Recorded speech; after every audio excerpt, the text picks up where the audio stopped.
guys, for today's video, magluluto ako ng adobong baboy at manok na onti lang yung sabaw.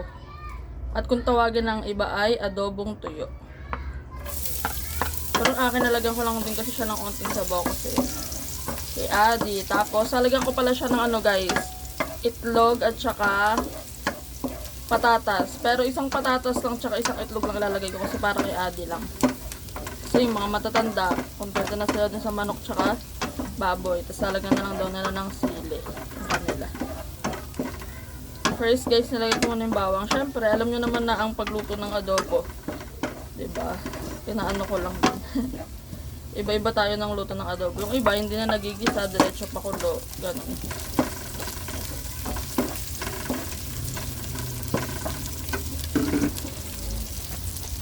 Pag ganyan na siya guys, ilalagay ko na ang manok at baboy.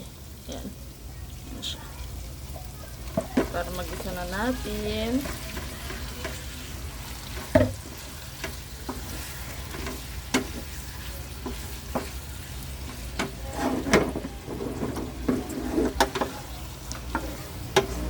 Tapos antayin lang natin siya mamula-mula. Or maprito-prito. Pag ganyan na itsura niya, pwede nang ilagay ang toyo na may oyster at nor seasoning. Ayan.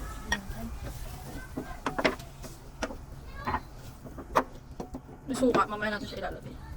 Anin mo natin toyo. Tapos oyster. Maglalagay na ako ng laurel at panintang pino.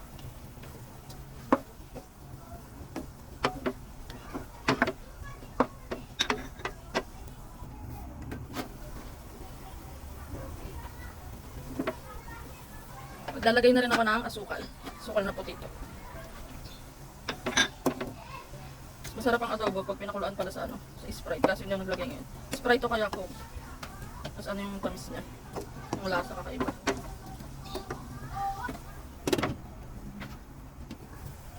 Ilalagay ko na rin ang patatas na pagkain ni Ade. Isang potato lang yan para kay Ade. Hindi ko na siya lalagyan ng asin kasi sakto ng lasa dahil sa toyo. Tsaka nor seasoning and oyster. Yan. Tapos lagyan ko na rin pala siya ng suka. Yung suka. Yan. Tapos antayin lang natin siya ang lumambot. Pakuluin ang pakuluin. Ito na ang ating adobo. Ayan. Yan ang itlog kay Adi. Ayan, tapos ito yung potato niya. Ayan na. Ating adobo.